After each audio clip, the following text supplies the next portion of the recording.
Welcome to the first turn. I'm Hyena. I'm Llama. Today we're about 10 days out from Adepticon. What?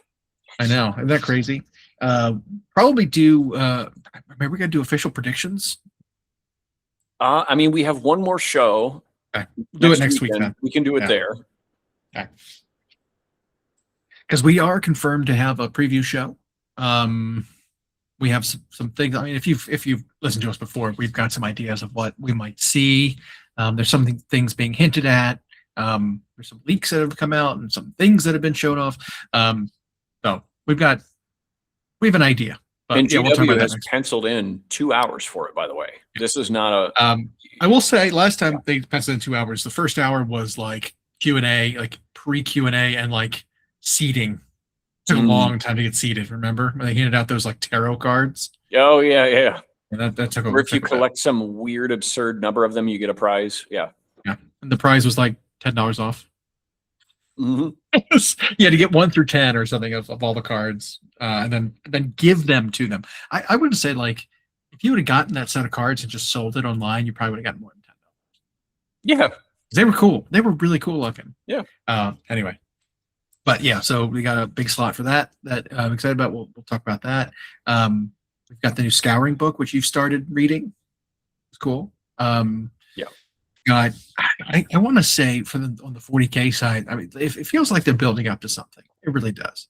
You know, they keep talking about Perturabo every time they come out with a new article talking about the Scouring and whatever. It's like, oh, and by the way, the only point of interest we put on this timeline was that Perturabo sent it to a demon prince. It's like, really? Why did you just throw that in? That's weird.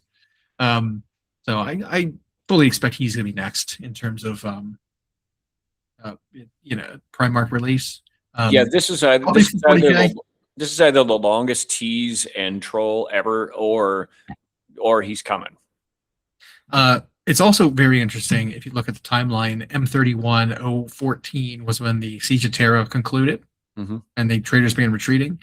By 019 M31, Perturabo was ascended to Demon Prince. That's 5 years.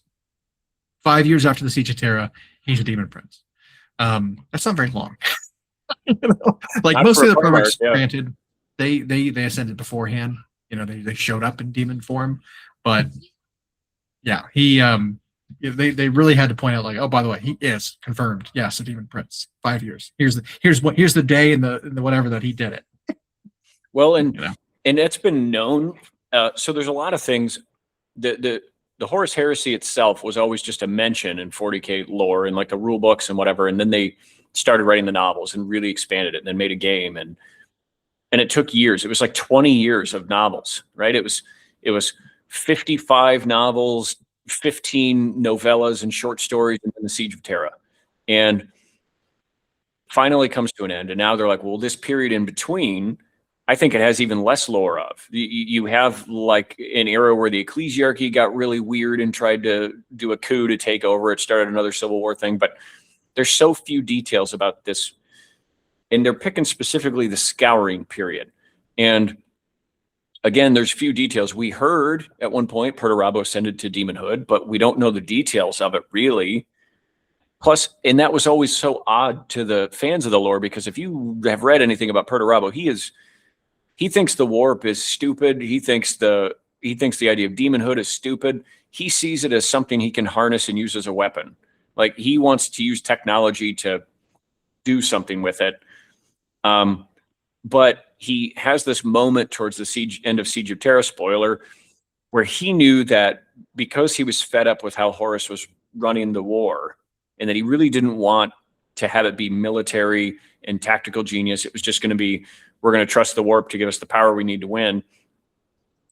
He basically abandons the siege. Perturabo and a contingent of his Iron Warriors just leave. He is always a paranoid guy. And so he expected what's going to happen is when the war's over, Horus is going to come get me now. So I need some way to be ready for that. That isn't just military might, because Horus is clearly something else now. I don't know if he's aware Horus was killed or what, but he expects he's going to be hunted. And so that was apparently where he started thinking of making a bargain to become a demon prince. But it's also like a bargain with who? Right. You know, like he's an undivided prince. Like, yeah. Who did he do? Who did he go with? And so the Scouring is interesting because like it's when the Emperor's dreams of the Crusade becoming this unified Imperium of Man, and then handing it back over, and his Primarchs would each have these statesman roles. Like, since that all kind of fell apart, it's like you have these camps, you have these people who fought on Terra during the siege versus those who were around various parts of the galaxy.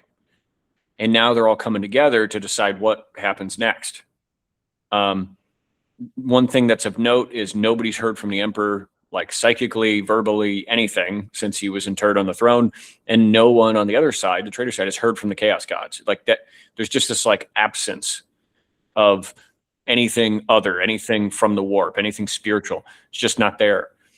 And so it's interesting as you're reading these perspectives early in the book of both the traitor side and the loyalist side kind of going in their different directions and how they're approaching it.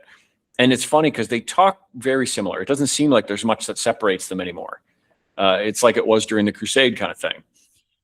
But the perspectives of the main two people that are coming into focus in the book are Rogel Dorn, who was there, and Guilliman, who was not. But Guilliman kind of felt as though he had a different responsibility, that he would either have to come and cleanse Horus's forces if they won, or he would have to rebuild the Imperium if the Emperor won.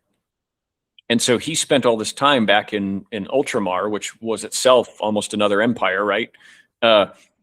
Gathering resources, gathering manpower, gathering materials, and this huge fleet, and then making his way to Earth. And it took just enough time that he didn't quite make it by the time the battle was over, but he arrives right after.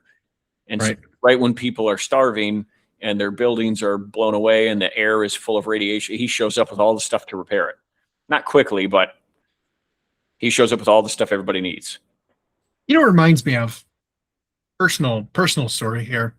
No details, but this was a long time ago when I was a young lad. I was in college. Good intentions are not always seen as that, right? So I had got a new house. We were renting a house when I was in college. We didn't buy it. We were renting a house. We had invited our friends over. We invited some new people over, some neighbors, whatever. There was a girl I liked that invited over. She came early. She left early. She didn't really stay long, but she lived very far away in terms of like walking distance, right? So, I'd offered like, hey, I'll leave this thing that I'm hosting to give you a ride home if you need, because like you live very far away. And she's like, no, don't worry about it. I was like, okay. Then, I go back inside. My friends are like, why don't you just let her walk home? That's a really long distance. It's getting cold. It's getting late, whatever. And I'm like, oh my God, that was a stupid thing to do. I can't catch up to her. I'll drive over there somewhere near, she lives, and I'll walk back and I'll meet her and then I'll escort her the rest of the way. Like good intention, right? Turns out it was not seen as a nice thing to do because she said, I don't want you to walk me out. But the weird thing is the only parking spot that I could find on that street was right in front of the house she lived in. So that was really weird. Yeah. Anyway, so that, right, you show up, Guilliman shows up right at the worst moment, right, the end of the war. He's too late, shows up with these good intentions. It is not seen as that at all because either A, he's trying to pull a fast one in terms of like, I'll take over after everything's destroyed. I'll wait just long enough for everyone else to die, and then I'll be the hero. I'll rebuild. I'll take over. Whatever. Right. Or it's like you kind of sabotage. You wanted us to die. You wanted us to lose. You wanted to be the hero. Anyway, that reminds me of that though. Like good intentions, showing up like doing something nice, and then just it can be completely misunderstood and kind of creating a rift and ruining things. Which is what seems like is kind of happening between these two. It's definitely what happened with me. Yeah. So yeah, a little bit like that. Well, and Dorn, Rogel Dorn in particular, has changed because he went through that war the way it was. He wants vengeance. He wants to chase the fleeing traitors and murder them.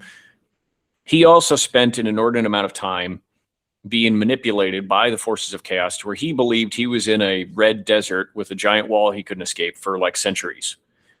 It was basically a psychic puzzle box he was stuck in during the siege. And that tested him, that wore him down. Vulcan is another one who was on Terra, but he wasn't on the battlefield. He was deep below the palace, getting ready to guard the Astronomicon for anything that was going to come through the webway if Magnus found his way through it.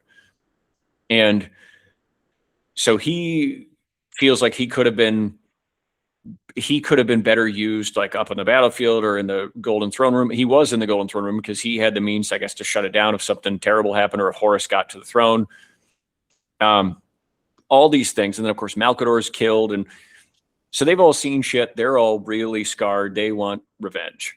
And it shows. And these other ones who are arriving later, like Lionel Johnson, Lehman Russ, Gilliman, it's not that they haven't done any fighting, but they weren't there. And now they want to show up and kind of like decide what happens next. Someone like Dorn is just not happy with that. Like, I was here.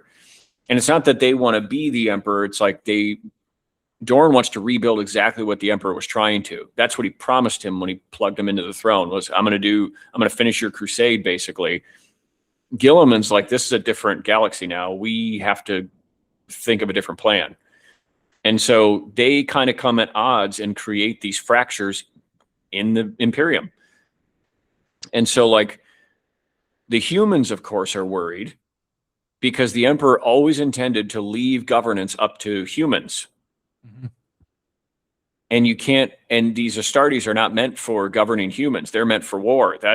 And so they're worried about Space Marines taking over governance.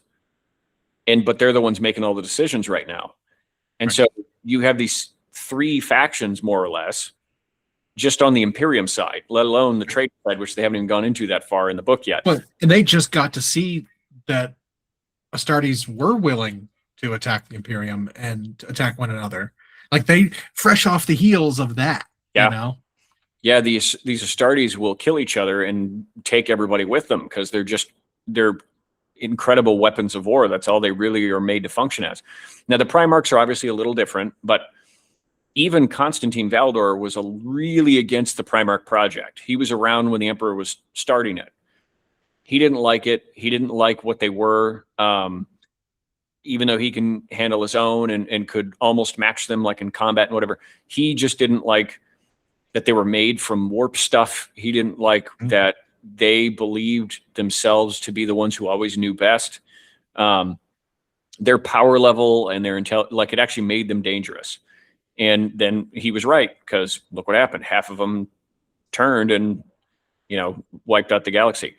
And so Dorn wants to go in revenge. Vulcan kind of wants to go for revenge. Gilliman's arguing from a place of, hang on, we don't even own the moon anymore, and we don't even own Mars anymore. Like, we can't do it without those two things. We need to do first, consolidate power, see where we are, start rebuilding, then go on the hunt. And so he wants. They were talking about going out into hunting the galaxy when Terra wasn't even, cleansed. There were still traitors running around on Terra. Yeah. Right. Let alone Luna and Mars. Yeah. Well, in Luna, they don't know where the loyalties lie because, Horus's original legion, the Luna Wolves, that's where they were stationed. There are all kinds of bases there. Mars, of course, is Mars. Of all the Forge World, it's the most important one. And the Mechanicum was divided during, the Fabricator General worked for Horus, and we don't know where their loyalty lies, and they need them for the equipment and for the machinery. And so Gilliman's approach kind of makes sense, that he's like, I know what we want. We want to go fight and kill them, but we have kind of something to rebuild here. Dorn's like, but they're weak and they're running right now and they're leaderless. They don't have Horus anymore. the other brothers all went in different directions. They weren't even allied with each other. Fulgrim left the siege long because he didn't care anymore. Yeah. I remember something when in the story, he's just like fighting people for the sake of fighting. And he's just like, why are we doing this? I don't want to be here anymore. Yeah. And it might have been when he was fighting Sigismund and he's like, it was in, I think, Saturnine, that because Ezekiel Abaddon, everybody knows as Abaddon the Despoiler now, had a plan to breach like the Saturnine wall and get into an inner part of the Imperial capital. It was quite brilliant. It's funny, is for all the failings in plot armor that Abaddon's had in Warhammer history, in the Siege of Terra, he was really cool, I thought anyway. He was one of the most grounded and military geniuses and kind of a badass. And like, but during that story, Fulgrim and some of his Phoenician guard were there, but Dorn was like ready and Dorn was waiting. And Sigismund, being Sigismund, the finest swordsman among Astartes, but no match for a Primarch, just started attacking Fulgrim. And Fulgrim looked like when in Wall-E, the Pixar movie, when Mo shows up and just starts cleaning Wall-E because he's dirty, and Wally's like acting like, whoa, what do you do? Stop it. Like that's Fulgrim was like that. He like swatted Sigismund away. But he fights Dorn, and Dorn's actually like giving it to him. Dorn's winning. And Fulgrim's fully ascended Demon Prince at this point. And like Fulgrim gets to a part of the fight where he's just like, I don't even want to be here anymore. This isn't what I care about. Like this war and everything. I don't care. I don't care about Horus's plans. I've got other things. And he just literally like teleports back to his ship, leaves his Phoenician guard there to die at Dorn's hands. And it was the same for like Mortarion fought Khan, but then died. And then Angron fought Sanguinius and died. And so three of them were banished back to the warp, and one of them just didn't care. And so like they are divided. They are leaderless. Chaos is leaderless. Abaddon was the closest thing to a leader in that he rallies a bunch of them into sort of a large unified escape fleet. And they don't know where they're going to live yet. They've warp traveled, but none of them lived in it. And now that's where they're going to retreat to. So they don't even know what that looks like yet. So I also see Dorn's point where he's like, hey, they're a mess right now. Let's go get them. Guilliman, you showed up with a fleet that's got like 6,000 ships. Like, let's go hunt them down. And Guilliman wants to take this sort of patient, pragmatic rebuild approach. And so I'm interested to see where it goes. I haven't finished it yet. It's a totally different style than the constant war you have in the Horus Heresy books. But it's this period of time in Warhammer history that they haven't defined much. I thought it was neat that Games Workshop did that article where they had a roadmap for the Scouring. Like, here's everything we're going to cover. They don't know how many books that's going to be yet, I don't think. It's certainly not going to be 50, but I don't know. I'm interested to see where it goes because there's a lot of these questions where we don't know. How does Dorn disappear? Yeah, where does Dorn go? What happens what happens to Jagatai? What happens to all the stories? Where was it that Perturabo made that final decision to become a Demon Prince? What happened to Leman Russ? Like all of these kind of questions. Constantine Valdor, he like shut down mentally after everything happened. Like, where did he go? And is he really the King in Yellow? And so I think this Scouring series has a chance to answer a lot of those questions without really shrinking the universe. So I don't know. It's a really good read so far. Yeah. It's on Audible for like $17 or a credit or something if people want. Yeah. That's fun. Yeah, I like the whole idea of doing new story instead of different perspective of the same, even though some of those later books, even in the Horus Heresy, were some of the best ones, right? Yeah. So. And the new version of Dropsite Massacre, which I haven't fully read yet, but everybody said it was the best version of that story. Really, it could have been the only one they needed. Because it was like you saw Corvus Corax be an absolute nightmare to Chaos without being his like shadow monster he is now. Right. But he was a machine of efficient murder. But he always keeps a cool head. And you saw Ferrus Manus like made whereas in the original story you always just heard he was a hothead. He rushed down there, ran up the hill, and got killed. And it was like that's still kind of true, but he had a long thought process and conferred with his brothers before they did it because he was like, look, Horus is down there. We kind of have the element of surprise. we can do this and take them out, and the war's basically over. And we have 4 more legions coming, because the only information he had was that, like, you know, Night Lords, Iron Wars, all these other brothers were going to show up and be in support of them. And so they thought they had a perfect plan. They go down there to do it. They're actually starting to win the battle. And then the other 4 legions drop in, and yeah. So it wasn't so much that, like, Ferrus had one of 2 options he could go with, and that one to him seemed like the best, because he was always about, like, this very direct approach. Even if it's costly, we can get this done now. The war can be over now. And he didn't know there was going to be a trap sprung on him. So there was that, but yeah. I mean, there's also the whole idea of like the magic sword controlling itself. Yeah, Fulgrim didn't even want to do it. That's also not a problem. They were basically fighting to a stalemate, and Fulgrim didn't want to do it. Like, Ferrus was reluctant. Fulgrim didn't want to do it. The sword was like, no, I want to be freed. And the demon wanted out, and so he did it. But people have speculated, speaking of, if you don't know that Ferrus Manus was the first Primarch to die and had his head cut off, like, you're sorry. That's not, I'm sorry, not sorry. But yeah, people have talked about, there's been rumors of him coming back in 40K. How would they do it?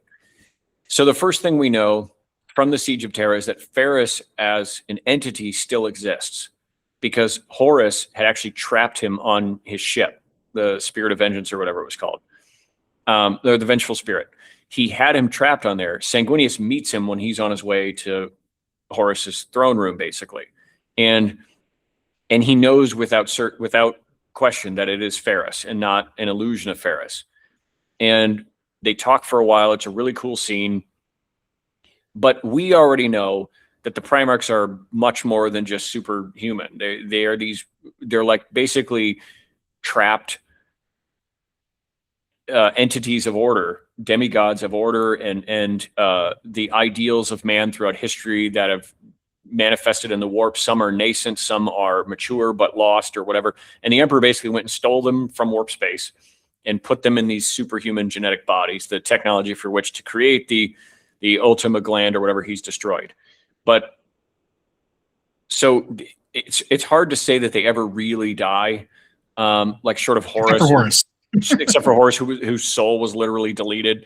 But like these other ones, it's like wouldn't their essence, just like a demon prince, just go back to the warp somewhere? Because the warp is more than just chaos. It turns out it's all kinds of things. Right. Chaos just wants to control it. And these entities, Chaos always felt like were stolen. So it's like Ferrus's entity somewhere. There's just not a body for him, right? But there's been numerous stories that point to the idea that he has at multiple occasions led the Legion of the Damned into real space. The Legion of the Damned was often like a plot armor Space Marine chapter where, oh, this group was in trouble. Legion of the Damned showed up and wiped everybody out. It was like the Army of the Dead with Aragorn, right? But it was more than that. It had to be very specific circumstances. And like Ferrus Manus, he saw this would be an efficient way to end this moment, this battle. We can get there. Let's go in and do it. And so they thought their tactics were a lot like his. There's been one larger entity leading them at times that has literally hands made of molten flaming metal. Like, and it just seems like, could that be a way that the Emperor's granted him access back to real spaces with this ghostly legion, more or less? Because they particularly show up when it has to deal with traitors. They have shown up to fight Xenos and whatever, but mostly it's been when Chaos is involved. The Legion of the Damned shows up, and they basically are demons of order, is what the Legion of the Damned kind of are. It's like the dead souls of Marines who died at traitor hands are now fighting in this Legion. And sometimes, not every time, this larger entity shows up with them, who happens to fight and plan a lot like Ferrus did. Which, for the record, maybe they'll never answer that question, and they don't have to. But that's a super cool idea. That doesn't mean I think we need rules for him in 40K or a model or something. But if they did, that'd be all right. I mean, I'd be okay with it. I think it'd be super cool. Yeah. Whatever. You've always talked about them taking some risks with Loyalist returning, right? You've talked about, well, what if Leman Russ has returned from the warp, but hasn't made his presence known. One, because he always prophesied it would be when the Space Wolves did X, Y, Z. But it also could be, what if the time he spent in the warp changed him? I mean, we have Wolfen. What if he gave way to some of the power of the warp, drank from the power of the warp? Because all Primarchs have some latent psychic ability. And what if he allowed that to change? And what if his form now is stuck with him when he comes back, right? What if he looks like the Beast from Beauty and the Beast? You know? Right. He's this saber-tooth looking. Yeah. And, you know, what if it's like that and he's waiting? What if they did that version in model form and he's not just the guy in the armor we remember him from with the ponytail and the sideburns, right? You know, what if Corvus is kind of this shadow nightmare monster and he can't like become corporeal in the same way he used to? Right. You know, Vulcan we know is a perpetual, and so whatever, he just keeps coming back. But, you know, same thing. What if something like Ferris or Sanguinius returns, because we've seen images of them in the galaxy, but they're not the same that they used to be. They now are the warp monster made real. I actually think Games Workshop has probably thought of this stuff, and then they've probably done concept art. Like, how do we bring them back in the way people know as this loyalist in their armor with their weaponry, and now they're updated for the 40K setting, or do we really go extreme and make this version of them? They could do a little bit of both, right? Like they could have your, you know, a handful of them are just normal-ish guys, you know, your Dorn, your Gilliman, Vulcan, Johnson, yeah. I mean, hell, even maybe Kosaro Khan is just who you expect. Right. But then you've got the weird ones who've been like dipping their toes in the chaos or in the warp for the last few hundred years. Maybe they are changed because, you know, like you said, Sanguinius too, even though dead, may not be gone. Right. Ferris, Corvus, Lehman, like all those guys are like, you're candidates for being just like wild, and I'm all for it. I think it'd be super cool. Well, and you know, one theory they talked about is because we've learned through the Siege of Terra and some other books that the Emperor always has had plans. It's like if Batman were a god, right? He always had a backup plan and a backup plan and a backup plan, and he knew that Horus was going to betray him, or somebody was going to betray him. And so it was like, so all of the stuff he kind of planned for, he knew the way to defeat chaos if he couldn't conquer the galaxy and shut out religion and shut out and close the warp and use the webway for warp travel. If he had to have a backup plan to defeat chaos. He's hated them since the beginning, since caveman era, when he first touched warp fire and threw it back at them. If he is indeed the primordial annihilator, that's another conversation entirely. But like, he seems to reject the idea of chaos wholeheartedly. How do I keep them out of existence? So now he realizes, well, the way to do it is he had to allow, because Malkador knew about a cult of the Emperor as a god that started to develop during the Crusade era, but they allowed it to exist. They needed worship of the Emperor to happen while he's interred on the throne, because there's a warp version of him and a real space version of him.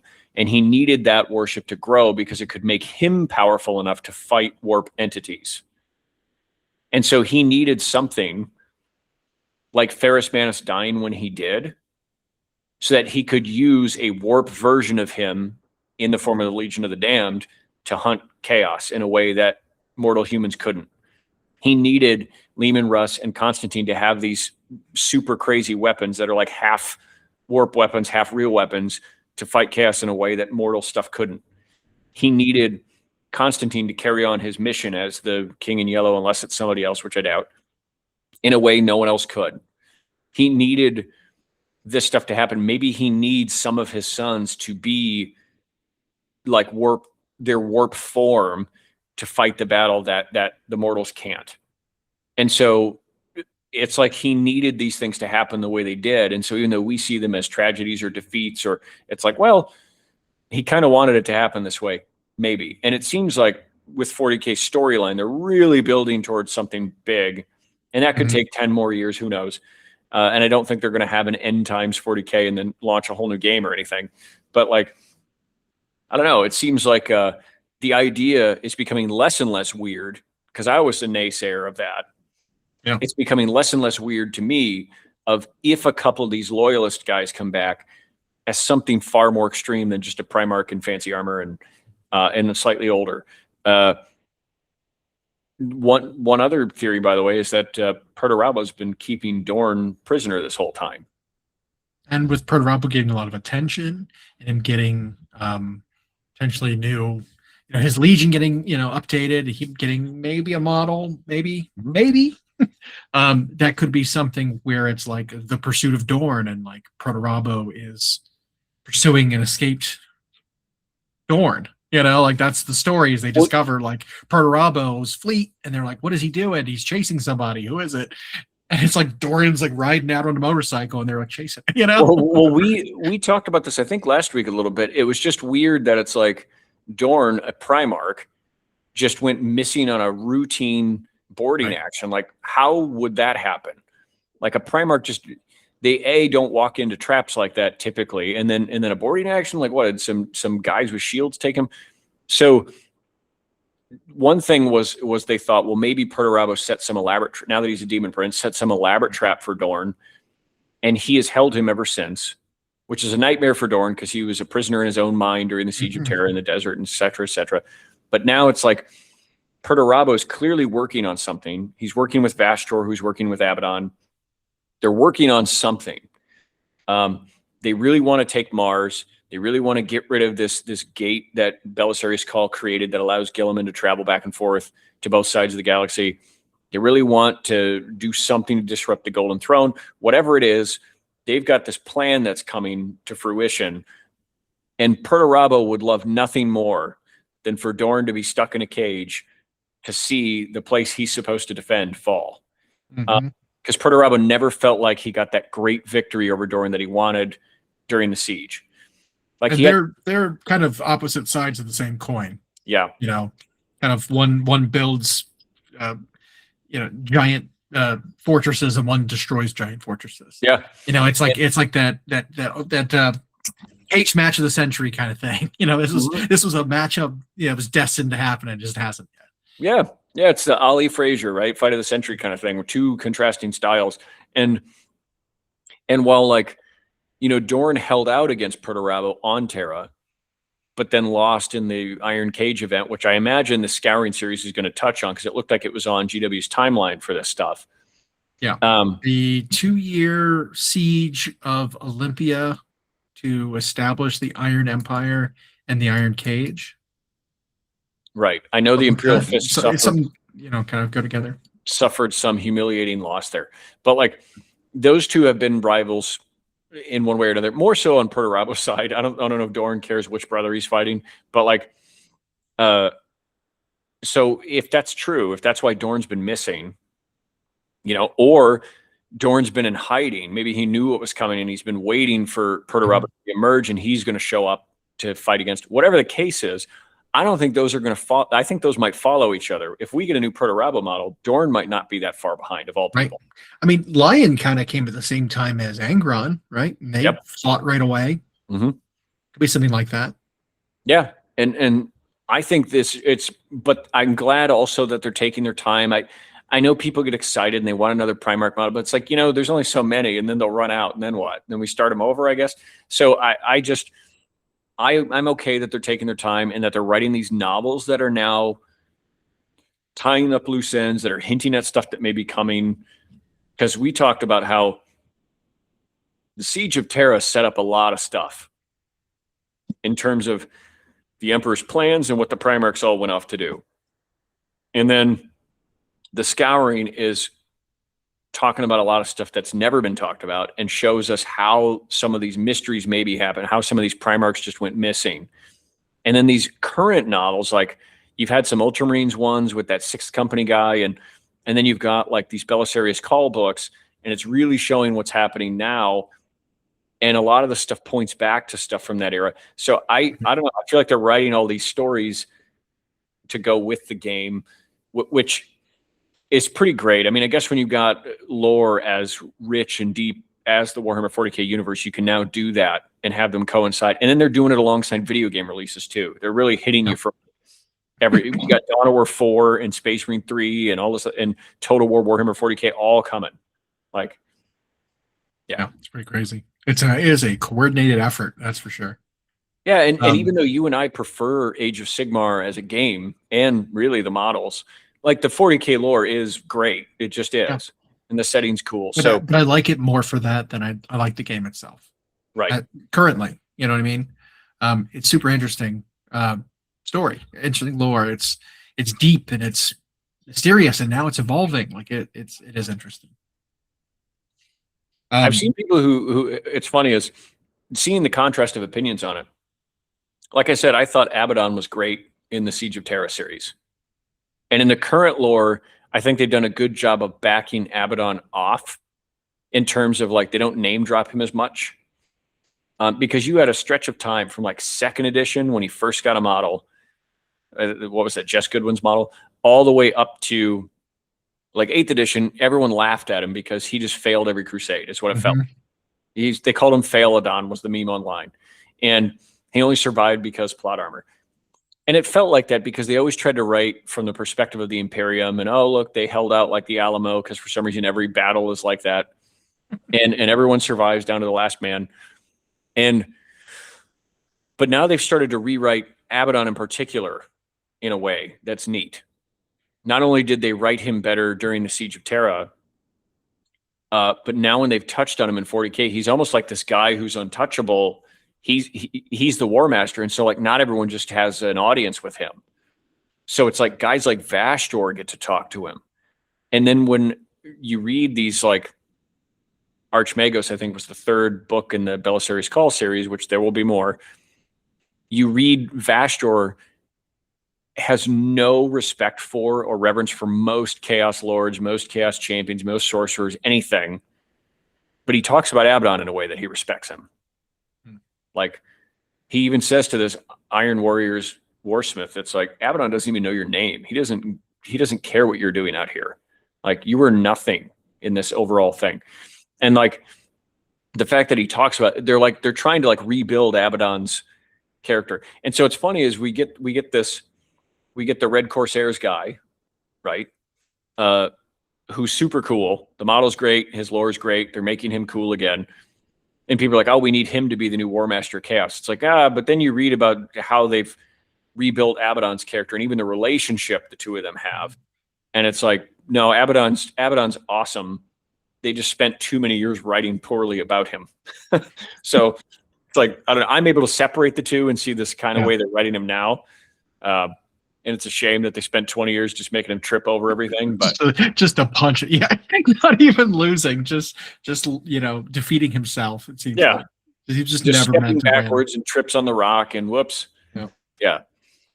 But now they've started to rebuild him a bit. I mean, they did that when they had, Marnius Calgar cross the Rubicon Primaris and he was leading this fight, and Abaddon shows up, and so you've got this old guard guy who's one of the first, from the first wave of Astartes. But now you've got Primaris Marnius and his Victor's Guard, and Abaddon kicks his ass. Like Marnius stood no chance. And it just showed you this gap. And it's not even just because he's War Master and Warp infused. It's like they've been trying to write that into more recent books, because like Fabius Bile has captured Primaris Marines and he wasn't impressed at all. He was like, oh, these are just guys they stuffed like a couple more organs in and gave them more growth hormones. They're not special.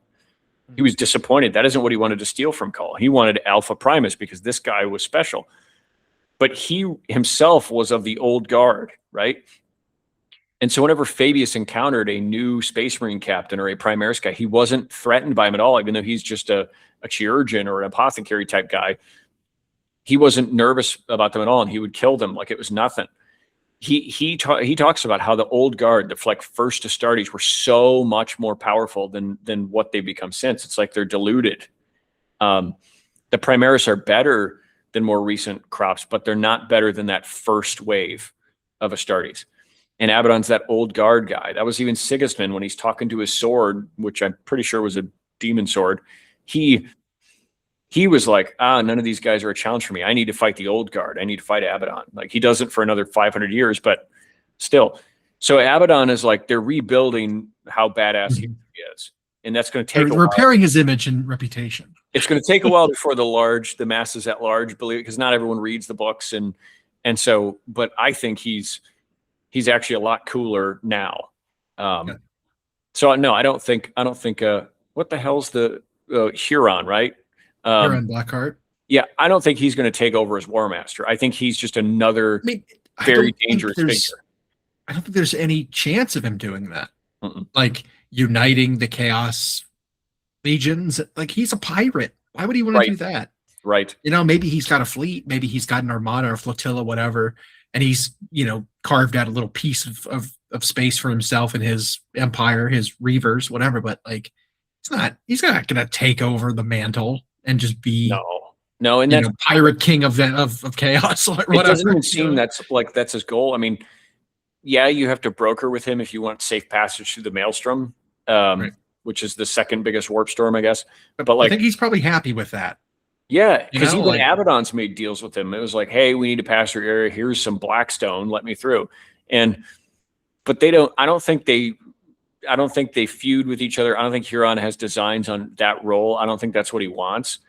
Huron is a badass. He's like a kingpin type character, but it's not like in a duel he could fight him. He certainly doesn't have the numbers that Abaddon has at his disposal or the experience. I mean, by comparison, Huron is a much younger Astartes. I mean, he was a guy who was loyalist at first, right? The Astral Claws or something, and then he fell during the Badab Wars. So, yeah, I just don't think that's even. I think he's cool right now. The updated lore for him's cool right now, and he's never really had a poor image like Abaddon had for a long time. So, but anyway, that was my rant on that. Yeah. Well, that's 40K aside. What do we got for rumors? I think we all really heard about a few new things. About the stuff we already know about. The new High Elf Blood Bowl team is now out for pre-order. For those who seem really good, by the way. If you've ever played Blood Bowl, that team seems pretty solid. Well, and I'm getting more and more interested in it nowadays. Like I've got a local store where they play it religiously. They've got a great big trophy they made, and they put your name on the placard when you win the season, and it's funny. I guess the first guy who ever won, they spelled his name wrong. And so now, and then they asked him, do you want us to correct it? And he's like, no, it's fine. And now they purposely do this for me. Now they spell everybody's name wrong, whoever wins it. That's funny. So it's like spelled by an orc kind of thing. But so Blood Bowl, I don't know. It interests me. It's very quick. The models are kind of cool and characterful. You only got to paint up one team, right? And then, but then they showed off the pre-order for the Custodes, the tank. Yep. Oh, which looks so much better. Oh, they look so gorgeous. Good. Yeah. The Dreadnoughts look about the same. They're just not resin, which I don't care what anybody says. Forge World resin was not great. And that new super heavy tank, we've seen them one by one release those. They did what, the Fellblade, and then this one, and now the Falchion's coming soon. Falchion, yep. So they're getting those out in plastic one by one. We fully expected it, right? We expected it to come. Just knocking them out. I mean, we were even talking about with all these super heavies, how big do they go in plastic? Like, are they actually going to pull the trigger and do the Warhound in plastic, right? You know, and actually do the Armageddon sized games again? Apocalypse.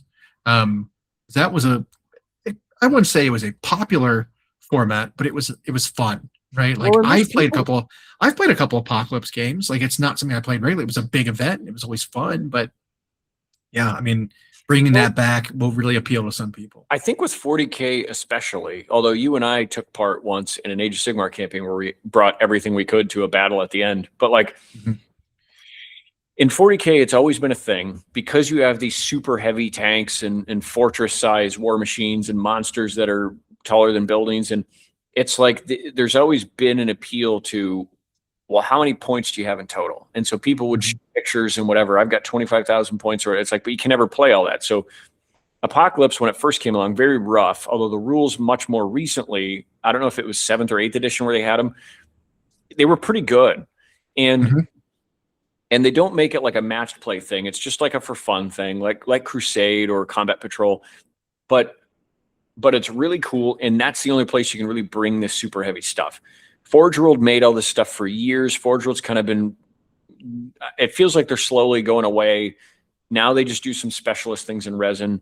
The fact I would say Warhammer is probably as the brand name is going to be an all-encompassing umbrella for everything the Games Workshop does. I think it is. We've kind of seen that already, right? Like Forge World is basically gone. The website's gone. All the Forge World products that you get are all just on Warhammer.com, the normal store. You got Black Library doing some weird stuff. They're going to get their own app and everything. The paint line has been renamed to Citadel, from Citadel to Warhammer Paint. Like, I think we're going to see Warhammer is just going to be the name. Everything they had before, all the 4 or 5 different products, are all just going to be Warhammer products now. And so, it's funny. I think that's interesting. We've given our thoughts on the people who are boohooing about nostalgia and whatever, but at the same time, Games Workshop is leaning into nostalgia when they bring back old characters and they design things from an old piece of artwork because they can do it now. So I think they're giving us as much nostalgia as we feel like we're losing. I mean, you're losing names like Citadel Color, which we talked about that, but like now that in plastic they can make these giant things, which is so much nicer than they were in resin. If you ever bought a super heavy tank like the Glaive or like a Fellblade in resin, not only the panels didn't line up straight at all. If something was warped, the whole thing's freaking ruined. They came on resin feeds that were as thick, that were like 1/2-inch thick dowels, and you had to saw them. Duncan had a video when he was still there where he legit had to saw the feeds off of the Spartan assault tank. And like, now they make them in plastic and it's way easier. They fit flush. Every kit is the same. There's no warping. And so there's really no limit. All the stuff Forge World used to make, Horus Heresy fans, you have literally limitless releases coming because it's going to make it all plastic. Which, 2 things. One, they mentioned something about doing a game set during the Scouring series. GW mentioned that when they were going over their timetable for the Scouring. Now, some speculate it's going to be a supplement to the Horus Heresy game that'll be called the Scouring, just like they stopped calling Middle Earth Lord of the Rings and then releasing the Hobbit and releasing the Battlefire. Now they just call it Middle Earth and then release different settings. Same rule set, just different eras. I wouldn't be surprised if that's what the Scouring was. I don't think it'll be a whole new game launched. Right. But it might be a box set where there's like Mark 7, right? Or something like that. Second thing is there's rumors that one of these campaigns, the Eye of Terror, I think has a book that has rules for Apocalypse. I think they confirmed it actually. Okay. And so a new version to play Apocalypse games. So now all these great big figures that don't really fit in points wise, you can play your 10,000 point games and throw them in. But I heard one rumor that there will be a version of Apocalypse in 11th edition, and there will be a plastic Warhound Titan. Right. But that'd be the time to do it, right? Like that's now whether Apocalypse coming back officially. Boom! Here is the Apocalypse model. It's your Warhound. I would love that. I think it'll probably have rules in Horus Heresy, which does play games bigger than 2,000 points. I don't think it'll have rules in 40k because it will cost probably points. But in Apocalypse games, here's your flagship model. And I think they're going to, not only is it safe because so many Imperium players will want one. I imagine the price will be in that $400 range or something. But if it sells well, that'll be an impetus for GW then consider making other ones that they could now do in plastic. Your whatever the small Eldar, like Revenant, Titan, or Phantom, whatever the smaller one was. Those are both of them. Yeah. your Count Supremacy suit, your Hierophant, Bio-Titan, your bigger Stompas. Like they could now do some of these in plastic for Apocalypse. And I don't know, those generalized kits like that where they only have to make a one-off super heavy, that's not too bad. That's not for them. It's probably not a big investment as opposed to making a whole army for some new game. Right. So I don't know if that's true. That'd be cool. A Warhound Titan in plastic. I think if it's successful enough, they might consider doing the bigger ones, your Reaver, your whatever, but Warlord, Imperator. No. Right. At $2,000 plastic kit. But yeah, I think a Warhound's safe. And they could make a couple different arm variants for it. I'm sure their sprue technology is pretty radical now. So, but speaking of that, and then I think we'll shift to Age of Sigmar in a second. We've heard that there's possibility.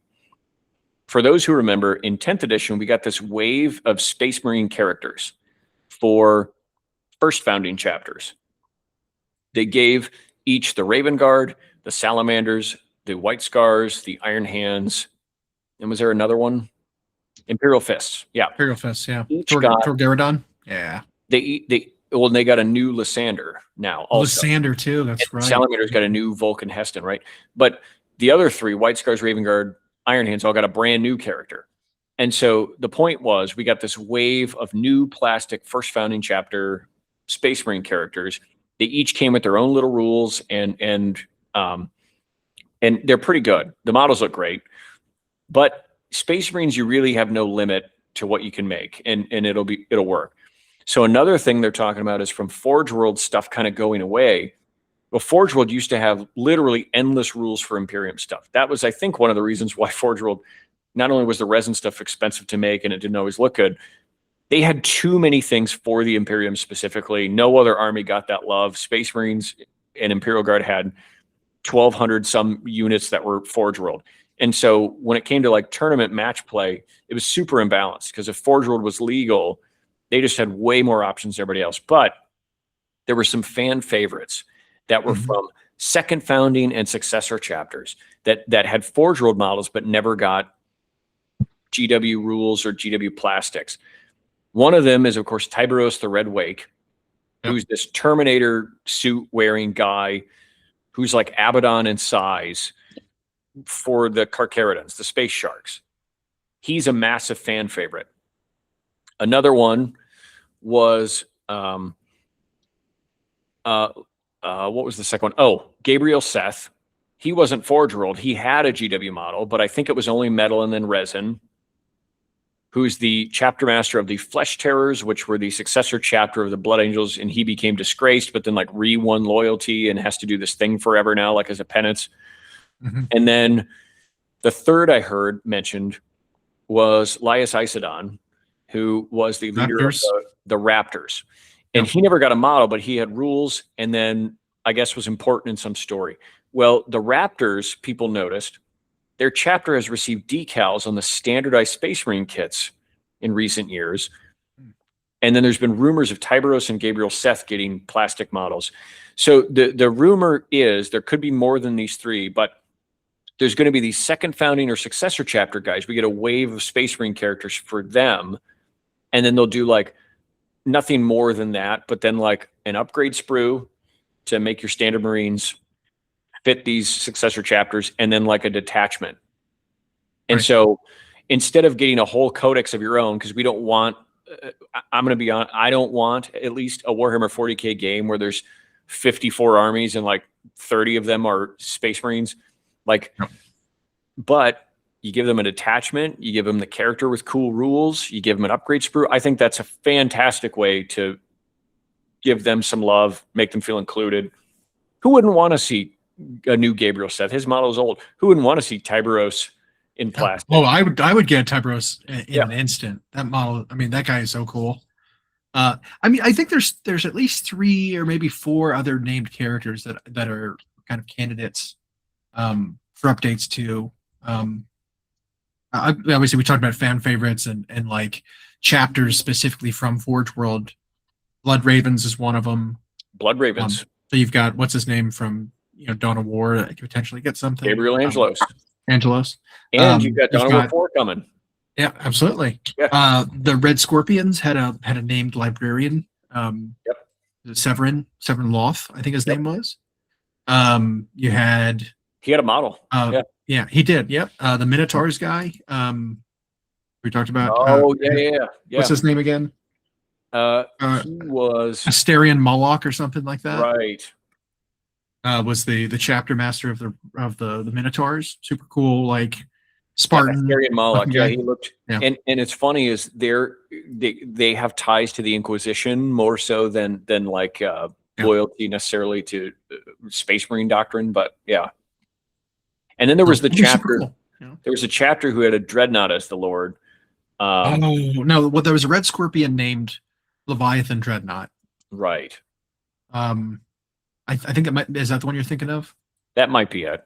Okay. Well, but point being, Red Scorpions had a few characters, and so yeah, there's been these rumors that some of these guys who were in Forge World, who people have collected armies for might be getting some love in plastic, because it seems pretty easy for them to just do a wave of plastic characters, a wave of upgrade sprues, and then come up with rules for detachment that makes it feel like that army, right? So I don't know. That'd be kind of neat, especially if we know Space Marines will be one of the 2 armies featured at the release of 11th edition, and they'll get a bunch of new models. And then they could do like a 2-part, I don't know, I wouldn't be upset if they did a 2-part codex. Like Codex Space Marines 1 was like first foundings. Codex Space Marines 2 was second foundings or successors. Oh, Pedro Cantor is supposed to get a new plastic also, the Crimson Fist guy. So, and they wouldn't really have to do upgrade sprues for that, because it's the same exact symbol as the Imperial Fist. They just paint them red and blue instead of black and yellow. So I want to say there was there might be decals for him already anyway.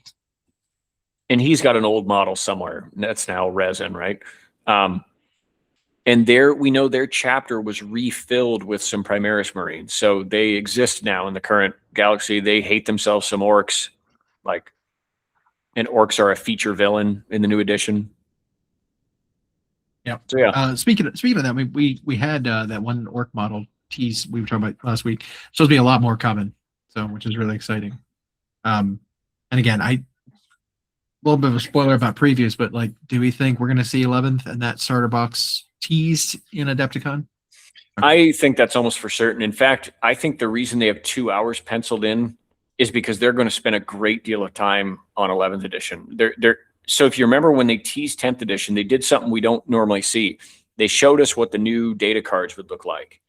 Yeah. And they didn't go over specific core rules, but they showed us the new data cards. They showed us Space Marine stuff and Tyranid stuff that was going to be new, featured in the box. They showed us a video, right, a trailer for the new edition. And then they gave us a tease of like a couple other races. I think it was like Orcs, Chaos, Eldar. They showed us a couple things. But I expect something like that. I think we'll get a teaser video that they worked real hard on, that does the fish eating bigger fish thing, right? Where they show off units fighting each other like that, because they always do. They'll show us some of the new models for both Marines and Orcs. They'll explain the story, where we are, and then it'll say like, and more. Because rumor has it, the Armageddon campaign, which will end 10th edition, will have some stuff in it. I don't know if any of those rules are carryover or if any new models will come with it, because it sounds like that Orc Warboss that was leaked was supposed to be a part of the Codex Orcs wave that comes in 11th. Yeah, so that's an early release, really, or an early leak. I expect that, just like Tyranids and Marines did last edition, all of the models in the 11th edition starter box will be brand new. We've gone over what the list of them is rumored to be. But then they will each get a wave of kits also in about, what is it, about 90 days when they get their codex? Because they let everybody kind of fight on indexes or their previous books for a few weeks or months. And then they go, now we start the new edition codexes. Yeah, super exciting for them both. But I could see them doing a couple of Marine waves where they do, here's some successor chapter rules to play with. Yeah. New tactical / intercessor unit. New, and that's what that sounds like, by the way. Is heavy devastator unit. The new intercessors, they might like drop the word Primaris a bit. It's a part of the lore now, a part of the canon, and Call refers to it that way all the time. But it sounds like intercessors are now, for example, and all the Marine kits are now going to incorporate a mixture of armor patterns. They're just going to make them all the same size. They're now all going to be that Primaris size, that true Marine scale kind of. Well, they also clearly want Intercessor to be good. They got that update last week. That made Intercessor with bolt guns pretty damn good. Yeah. So like, I don't know.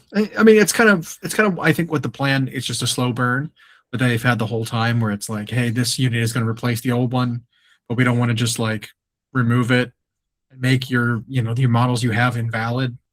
So we're going to slowly replace them over time. What's funny is I remember when they when they first did Primaris, which I think was before we ever had a podcast, but like when we started talking about it, we were always like, they need to really just get rid of the tactical squad and intercessor squad and just say they're all intercessors now.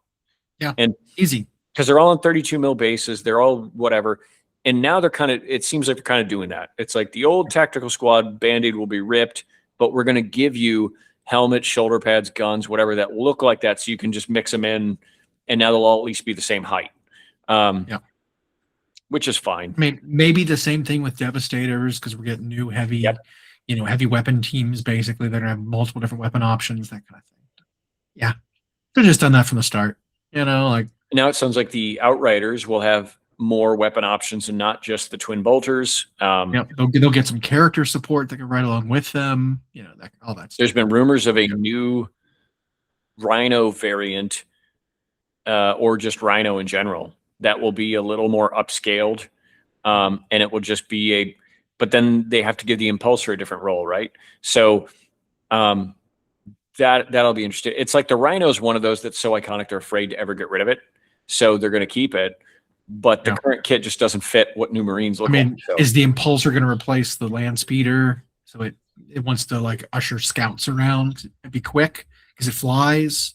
And then you've got like the heavy APC that is the Rhino carrying in the actual tactical troops. I don't know. I can see that. Right, you make the Impulsor carry a unit of 5 scouts plus a character or something. And then, you get rid of the minivan kit that they used to have. That was terrible. That wouldn't be bad. But yeah, they really seem to be big.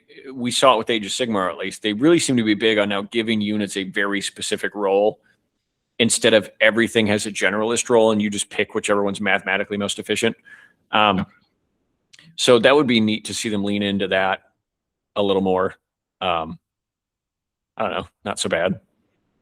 On the Age of Sigmar side, we can go to our favorite game. We had another round of tournaments. We talked last week about how the Maggotkin finally started to appear and have had some success. Well, now we've got 5 new books that are rotating in within a couple of months. Bone Reapers just came out last week. Nothing new this week. We don't have a date on both the other ones yet, but they'll be coming soon. Yeah, we've got Sylvaneth, Daughters of Cain, Lumineth, and Tzeentch. Yep. Now Lumineth and Tzeentch are out, right? Yeah, I saw them in my local store. Yeah, maybe today or maybe yesterday. Yeah, they're available for purchase. I think it was last week, unless he put them up early. But yeah, I think they were out last week. And then, so I don't know if there's any tournament data relevant to the new ones yet. Although people are finding the Tzeentch one, it's funny as people initially read like the points cost and everything, they've been nerfed. And then it was like, now some lists have started to appear in events. And it's like, it turns out they're probably pretty good. They're probably all right. And Lumineth, I can guarantee you are going to be pretty good. That's just an army that's never not been good since they came out. But it's the Eldar and the High Elf problem. For those who think, like a guy named Phil Kelly used to write the books for those, for Eldar and High Elves respectively for a few years, and they were always powerful when they launched. Lumineth feel a lot like that. Every time they get an update, they're just always really good. Runes of Battle and stuff for Eldar have always just been and I think Ossiarch Bone Reapers, while there were a couple of things that got worse, the army got better. Not only are their rules more interesting, but they got more units that they didn't have. And from a physical standpoint, the fact that Archer kit comes with 20 models in it, plus the 4 token guys. Like, we haven't seen a box of 20 infantry released in a bit. That was not for Age of Sigmar. Yeah. I mean, all the old world kits come with 20. Right. More or less. But like Age of Sigmar it's been a while since they've gotten a big box like that. You get 20 archers for $65 for it. That doesn't feel as bad. That's okay, that whole lineup. But the assassins are 5 for $65, which does feel bad. I mean, it's just like the Necron's Flayed one all over again. Flayed ones, yeah, exactly. 5 little like cheap guys that are as many dollars as they are points for some reason. It's absurd. Yeah. It'd been one thing if they were super elite and you really only ever wanted to play like a unit in an army. Yeah. But I don't think that's the case. They seem pretty good to the point where it's like, I kind of want a mainstay, but like for that much, that's rough. And and Sylvaneth, we don't have an ETA on. Daughters of Cain, we don't have an ETA on. Mm-hmm. But we've seen them now. We've seen the books, we've seen what they're getting for models. And so officially announced and all. So I really like the the Daughters of Cain one. Like I really like to look at those new models. Those new like armored. They look really good. I love it. Pretty slick. We had also heard that more on the way, like right on the heels of these two. I think we're supposed to get a preview of the next, what's it called, Spearhead season, right? Soon, which that's what features the Skaven plus Siege of Sigmar. So like that will shake things up immensely because the Siege of Sigmar update is going to be pretty substantial. Well, and so while people don't think about this, they announced their Spearhead magazine, and it surprised me that anyone would consider a magazine for anything. Can I gripe about that a little bit? It's not available in the US. I was going to sign up for it because it gives you little trickles of stuff. We cannot. Well, yeah. So here's the funny thing. It said, what was that? By the time you get to the end of the series, you'll have 12 full Spearhead armies. Yeah, it's crazy. Yes, please sign me up. Yeah, I was like, I will sign up for that in a heartbeat. Yeah. And it's like old school where it comes with all these how to paints and how to build and how to clip your things. I don't need it. I love it. Right. Yeah, not available. Yeah, not available. And you have to go to Hatchet's website, right? Yeah. Yeah, but the US one, you only get just to sign up with your email to be notified when it's available. Not available in the US. It even says on there UK and Europe, EU. Which is really sad. That's a bummer. But either way, I think this is for a reason. I think Spearhead was this surprise success to them. And so they're leaning into it a little bit. I don't think they're going away from like Age of Sigmar proper being a game, but they really want to take advantage of. So the same thing happened in 40k when they did Kill Team, where it was like this sideways thing with some throwaway rules that could release little one-off weird kits that they weren't releasing before. Kill Team ended up really popular because it's like, I only have to buy a box of guys and play. Spearhead's the same thing. It's like, I only have to buy a box of guys and play. It's a bigger box, but still, it's usually a decent value. And then I just have to play with these things in this box. From a hobbyist perspective, it doesn't stress you out because you're not looking at 80 or 100 minis. The games themselves, we played some Spearhead. The games are fast. They're really fun. And if you learn it, you can kind of step then into Age of Sigmar and some of the rules still kind of translate. And so that I think the only difference is that some of the units in Spearhead have unique rules that they don't have in the proper game. Right. That's a little confusing, but like the core mechanics of the game are exactly the same. Like they're identical. Besides like army rules, you're provided with like a pamphlet that's got your army rules instead of having a book that's got your army rules. And you have these cards that kind of determine what you need to go for every turn. And so I think, unfortunately, at Adepticon, I think they released these 5 armies, bang, bang, bang, for Age of Sigmar, because I don't know if we're going to get much at Adepticon that they show us for Age of Sigmar. I think what they're going to show us, I think they're going to show us a bunch of Spearhead stuff. And the Spearhead stuff could finally be the payoff of the rumors of the Cities and Skaven release, because the Spearhead magazine came out. I think they're going to lean into that a little bit. I think Age of Sigmar, we won't see much until whenever they're ready to announce like the Ogres or whatever that big next, or Cities of Sigmar, that big next standalone release is. And that might not be until the summer. True. So that's my guess.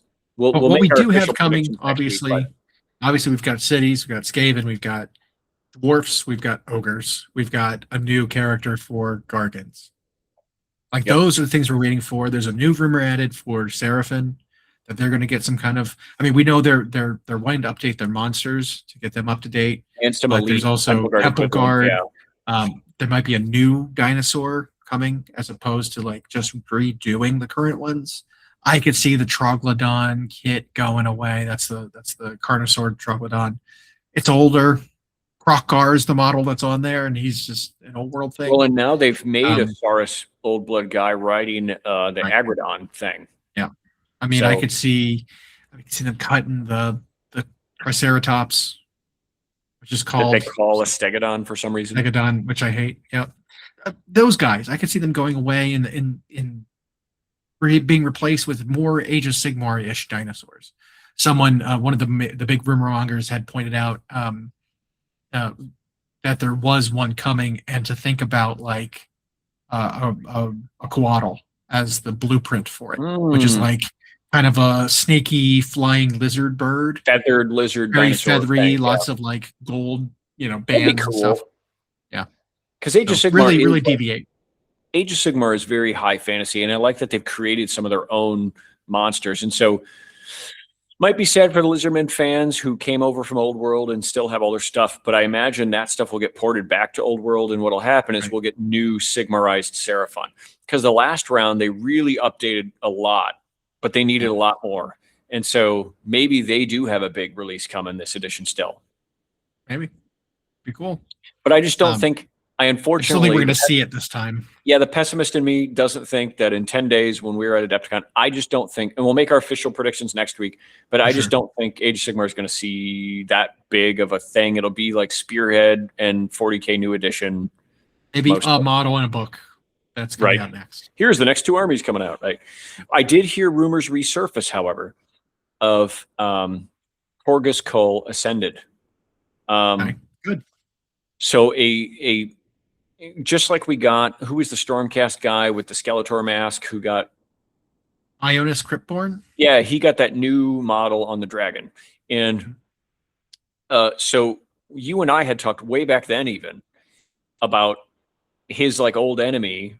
He fought Horus Cole and da-da-da-da, and it was like him and Vandus Hammerhand, right? And it was like Horus Cole was a major part of the story in the first couple editions of the game, and now he's just kind of like, what happened to him?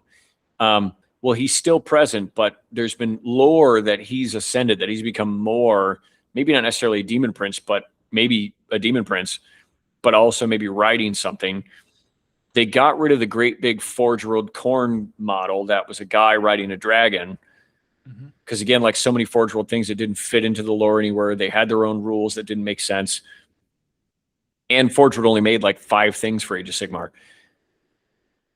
Now, let's say they got rid of that idea, but now they're going to make a version of Horus Cole who's riding a big monster or himself has become a big monster. He's re-emerging in the story. So I've heard those rumors come back that when Blades of Corn, it might not be with the Blades of Corn book, but there might be some... Well, they already got a book this edition. Right. So there might be... That's come and gone. Yeah, there might be a campaign event for Age of Sigmar towards the end, like they did towards the end of this edition of 40k, where we got 4 campaigns coming or whatever. They might be doing that to the end of Age of Sigmar, and his Ascended model might come with that. So if that's true, that'd be awesome. Yep. That would be awesome. Yeah. I mean, there's still no payoff on Nagash. I mean, there's a White Dwarf Army of Renown coming for him. That's like Nagash leading his legion proper as like an army. But like they were supposed to be big in the story with the Skaven uprising. And we haven't seen that either. So there's still stuff brewing. That's for sure. Do you think his current model, Nagash's, will go back to Old World and they'll make a new one? We had kind of talked about that. Like his model is very good. Is an Old World model. It's very kind of static. It's 11 years old. I mean, he's not as like flamboyant as the rest of the characters are that are like centerpiece models. I could absolutely see him getting an updated model. Honestly, like they could do that, and I'd get that one too. Well, and it was in that phase, just like the original Celestant Prime, where they were doing this like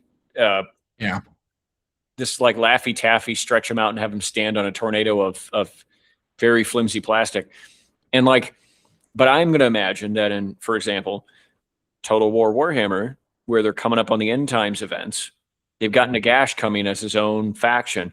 I bet in the game he's going to look like that current model. So just like they did with the Keeper of Secrets, they made him look like the new model, not like the Old World one. But I could see them making the character in that video game look like the current model. Maybe they'll port that model back to Old World because Nagash was still around, and you give him an Age of Sigmar one that looks a little more like the animations we've seen of him. I don't know. That would be a weird one for Old World, though, because it really wasn't until the End Times that Nagash got his body back. He was dead and hadn't been resurrected yet in that period of Old World, so maybe not. I don't And know. the new / old world is set like 2 or 3 centuries prior. I don't know what he was doing. And then, Nagash but was dead for like 1,000 years, kind of thing. yeah, that's true. That's why they brought him back with this big ritual. So I don't know. That's true. There's something brewing though. I don't know. Whatever the case, that's a tough one because you have a model that's that big and does still look good. How do they decide to move on from that, right? Like same thing with Archaon. Yeah. Are they ever gonna? That model's now almost 10 years old. Do you? Yeah, and his cape is chunky. It doesn't have the thinness of like modern plastic. And he's sculpting methods. He's still great. Like he's still amazing. But it was the one the fans chose to be on the cover of the Age of Sigmar collection. Yeah. He was the first proper like big model for Age of Sigmar. Yeah. And he's still the best one. Still in plastic, one of the biggest ones total. Yeah. Like, yeah, very big. But yeah, I wonder if they'll ever consider revisiting that. But anyway, if Korgus Cole, one of the first villains in Age of Sigmar, gets an Ascended, that's great. I'm actually super excited, by the way, because these 40k end of edition campaigns are really neat. They not only update lore, they updated rules, they gave us new models for each of them. So if Age of Sigmar is going to get that next year before they go to 5th edition, I'm all for it. Yeah. Same. But it's a lot to chew on, a lot to think about. Speaking of chewing, I'm kind of getting some rumbling. I could eat. I could chew on some stuff. Yeah. Chew. Let's chew.